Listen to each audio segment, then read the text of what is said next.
I found out that I had an interest in forensics since about late elementary school, early middle school. Learned about it in the form of popular media, in the form of TV shows and the First 48, Forensic Files, all that stuff.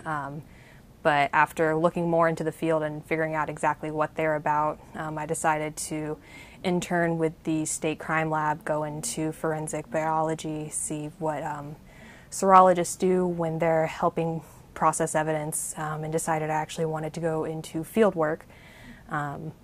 But I've known I wanted to do this and help people since I was a kid pretty much, and it's all I've wanted to do since then. The most interesting thing about my job is probably the fact that I get to actually go out and see what's happening in my city, good or bad, and that I get to be a part of the investigative process that our law enforcement officers conduct. We respond from anything from property crimes, so if your car or your house gets broken into, all the way to homicides, assaults, robberies. It really just depends on the circumstances of the scene as to what we respond to, as well as what we do. Any crime scene, we're going to document what we see in the form of notes, sometimes in the form of photography. We have the capability to process for fingerprints. We have the capability to process for DNA. If we need to sketch or measure a crime scene, we can do that. But again, it all really depends on the circumstances of the scene. So we've been dispatched to a personal robbery. The detective hasn't briefed me on the specifics on the scene yet, but from my basic understanding, I'll probably be taking photographs, potentially processing for fingerprints and DNA, but we'll see what we got when we get there. So Detective Yantz requested that I collect DNA and fingerprints from a potential item of evidence that the suspect handled during the incident.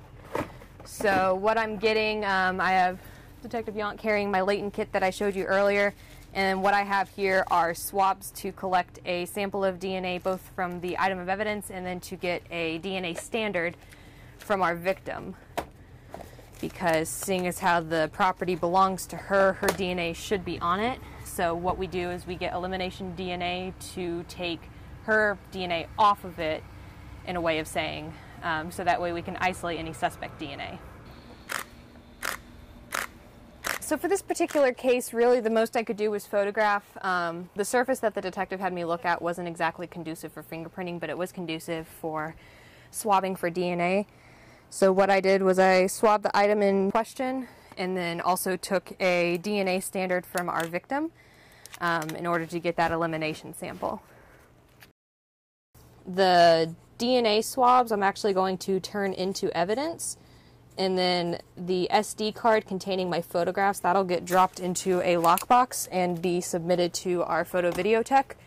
And what she's going to do is she's going to transfer those photos and put them on a CD-ROM or a DVD, some kind of disc.